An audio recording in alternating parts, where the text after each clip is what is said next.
નમસ્કાર દર્શક મિત્રો, હું નીલમ સોલંકી વિશ્વાસ 24 ગુજરાતી ન્યૂઝમાં આપનું હાર્દિક સ્વાગત કરું છું। હવે નિહાળો આજના મુખ્ય સમાચાર।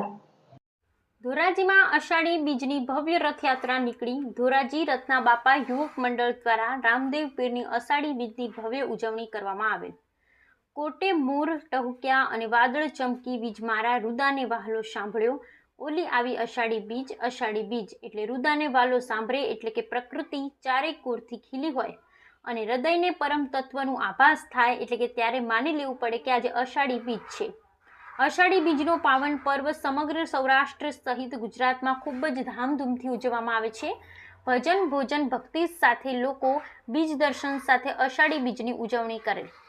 ત્યારે ધોરાજી ખાતે આવેલ રંતા બાપાની જગ્યાએથી રથયાત્રાની શરૂઆત કરવામાં આવેલ। આ રથયાત્રામાં બિરાજમાન શ્રી રામદેવ પીરની પ્રતિમાને ધોરાજીના અનેક વિસ્તાર જેમાં ખારાવાડા પ્લોટ, 4 ધોકા ચોક, મોટું ચક્કર, જીન પ્લોટ, પીંપળા ચોક, અવેડા ચોકમાં રત્ના બાપાની જગ્યાએ પૂર્ણ કરવામાં આવી હતી। આ રથયાત્રામાં રથમાં શ્રી રામદેવ પીરની પ્રતિમા બિરાજમાન હતા। રથયાત્રા સાંજે 5 કલાકે નીકળી હતી અને આ રથયાત્રામાં ગામના આગેવાનો, વડીલો, બહેનો બહોળી સંખ્યામાં ઉપસ્થિત રહ્યા હતા અને ડીજેના તાલે રાસ ગરબા રમ્યા હતા।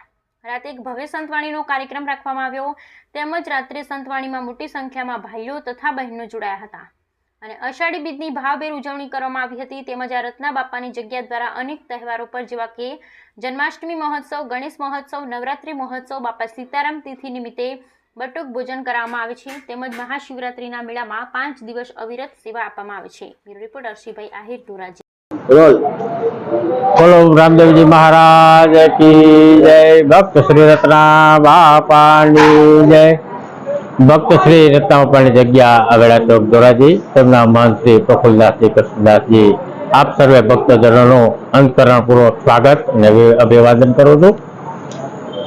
ભક્ત શ્રી રત્ના બાપાની જગ્યામાં દર વર્ષે અષાઢી બીજ ધામધૂમપૂર્વક ઉજવાય છે। એમાં નેજા ઉત્સવ, પાદુકા ઉત્સવ, રાત્રે પાઠ ભજન આવું અને માણસોને પ્રસાદી, ભક્તજનો આવેલા હોય એને બધાને પ્રસાદી આવું ધામધૂમપૂર્વક આયોજન કરવામાં આવે છે અષાઢી બીજનું।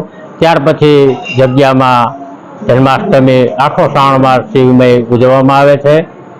ગણપતિ ઉત્સવ ઉજવવામાં આવે છે। નવરાત્રિમાં નવરાત્રિ ઉત્સવ ઉજવવામાં આવે છે। દિવાળીએ અન્નકૂટ ઉત્સવ ઉજવવામાં આવે છે અને ભવનાથ મહાશિવરાત્રિના મેળામાં જબરજસ્ત મોટા પાયે અન્નછત્ર ખોલવામાં આવે છે। આવી સેવાકીય પ્રવૃત્તિ ભક્ત શ્રી રત્ના બાપાની જગ્યા તરફથી કરવામાં આવે છે। એમાં દરેક ભક્તજનોને પધારવા અને આ ધર્મ કાર્યમાં સહભાગી થવા જગ્યા વતી આપ સર્વેને ભાવભર્યું આમંત્રણ। જય શ્યારામ, જય રામદેવ। બોલો ભક્ત શ્રી રત્ના બાપાની જય, શ્રી ભક્ત શ્રી ગોકળદાસ બાપાની જય, શ્રી ભક્ત શ્રી કૃષ્ણદાસ બાપાની જય। આ ધોરાજી ગામે ભક્ત શ્રી રત્ના બાપાની જગ્યા છે। રત્ના બાપા સંત થઈ ગયા એને 150 વર્ષ થયા છે। 150 વર્ષથી આ જગ્યાનો અવિરત કાર્ય બધા ચાલુ છે। બધાએ 12 મહિનાના પ્રસંગ ઉજવાય છે। શિવરાત્રી ઉજવાય ભવનાથમાં 10 દિવસ અન્નછત્ર, 24 કલાક અન્નછત્ર અમારું ચાલે હોય 10 દિવસ। ત્યાર પછી જન્માષ્ટમી, ત્યાર પછી અષાઢી બીજ હોય।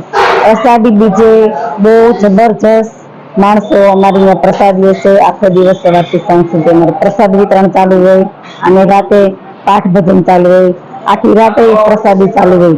ત્યાર પછી શ્રાવણ મહિનામાં કૃષ્ણ જન્મ બહુ ધામધૂમપૂર્વક અમારી જગ્યાએ ઉજવાય છે।